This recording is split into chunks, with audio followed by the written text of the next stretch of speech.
kacu gahugu keza sagwa amahoro bawe abana bawe bose wavyaye utekanirwe utunganirwe.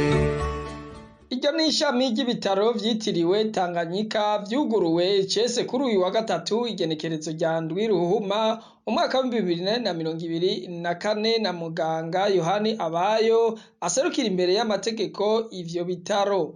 Iryo shami ryuguruwe rikaba riri muri karitiye Nyabugete komine Muha mu gisagara ca Bujumbura. Muganga Abayo avuga ko bahisemwo kugurura iryo shami mu ntumbero yo kwegereza abenegihugu igisata c'ubuvuzi no kugiteza imbere. Igitumye tuvyugurura nuko ibitaro Tanganyika no munsi aho tugeze tutagishoboye kwakira abantu bose, twararengewe na cyane cyane nk'aba bava kure y'igisagara usanga bashika ibitaro vyuzuye.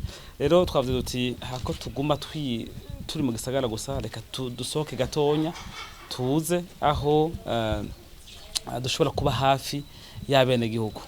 Uti ico bitumye kindi n'igiki nuko mubizi nyene icubahiro umukuru w'igihugu cacu ciza cy'u Burundi yarahimirije ababishoboye kwegereza ubuvuzi abenegihugu.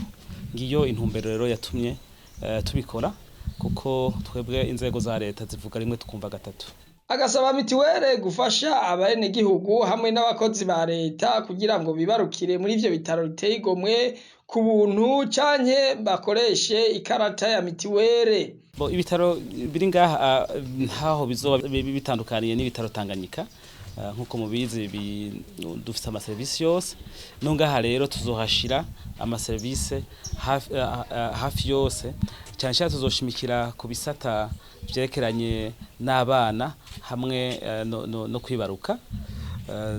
Mugabo n'umunsi turaronka uruhusha no vuga ko kwakira abana n'abakenyezi ku buntu. Mugabo leta mvyeyi leta nkozi turazi neza ko izodushikira ikumva umugambi wacu igaheza ikaduha uruhusha rwo kwakira abo bavyeyi n'abana ari munsi y'imyaka 5 ku buntu, maze intumbero yatumye tugura ibitaro byo kuba hafi y'abanyagihugu tukabafasha ije mu ngiro natwe tunezeye tubona yuko ibyo twakoze bitabaye imfagusa. Ivyo bitaro bikaba bikoresha ubuhinga bugezweho mu gufasha abakenyezi n'abana hamwe no gufasha abavyeyi bafise ubugumba, tutibagiye no kuvura indwara ya kansere. Mwomenya ko ivyo bitaro vyuguruwe Nyabugete bifise ubushobozi bwo kwakira abagwayi ku bitanda bigera kuri 50 kandi ko bizotangura kwakira abagwayi kuri uyu wa mbere igenekerezo rya 12 Ruhuhuma umwaka wa 2024. Tanganyika Hospital, humanité, modernité et la qualité. Tanganyika Hospital, Tanganyika Hospital, Tanganyika Hospital, Tanganyika Hospital, Tanganyika Hospital, Tanganyika Hospital, Tanganyika Hospital, Tanganyika Hospital, Tanganyika Hospital, Tanganyika Hospital. Bienvenue.